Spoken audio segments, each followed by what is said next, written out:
let's move on to the next one that's happened.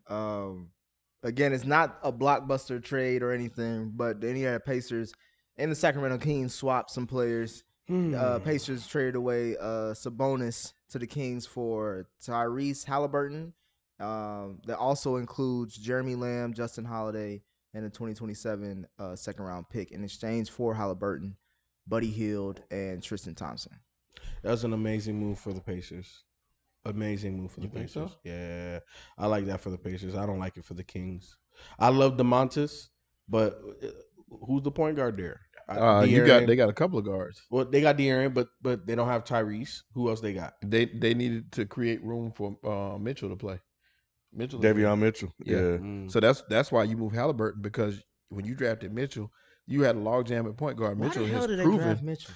because he was the best player on the board, but it still didn't make sense. That's what I'm saying. It didn't make sense. But he's like that though. He nice. So he's gonna be one of them ones.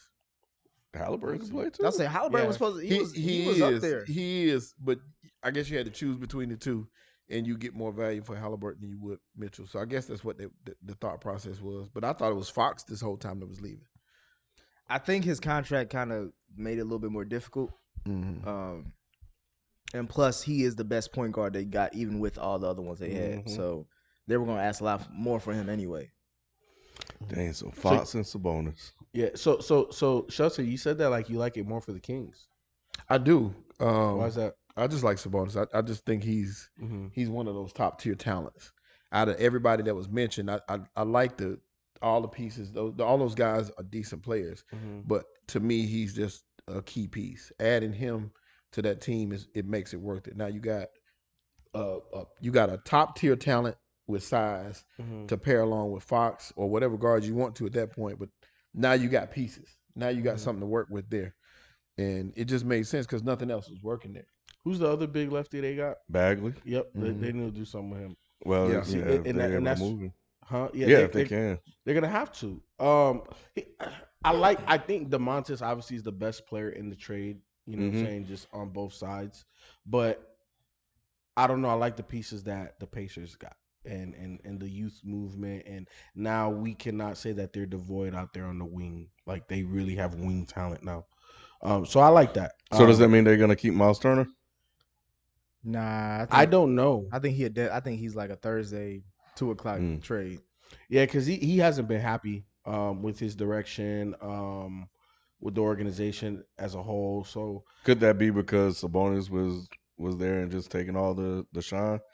Because I thought he at some point didn't he want to be like a focal point? He was working on his three and all kind of shit. But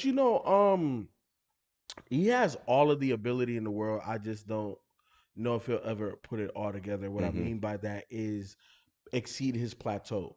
Because I think at maximum he's a 16 to 18 point player at max. I think on average he's gonna be more 14, 16, close to double digit rebounds, 7 to 9-ish.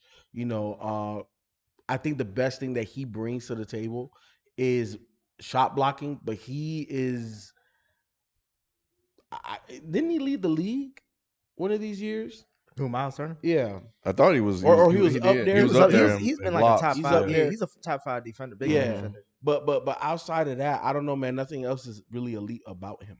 And I don't know that if he gets traded, he's gonna get what he wants in terms of being a number 1 or number 2 option on the team. And if he is, sometimes this is what I say, like reality can really smack the fuck out of you, because if you're that, a la your boy Julius Randle, y'all not going nowhere.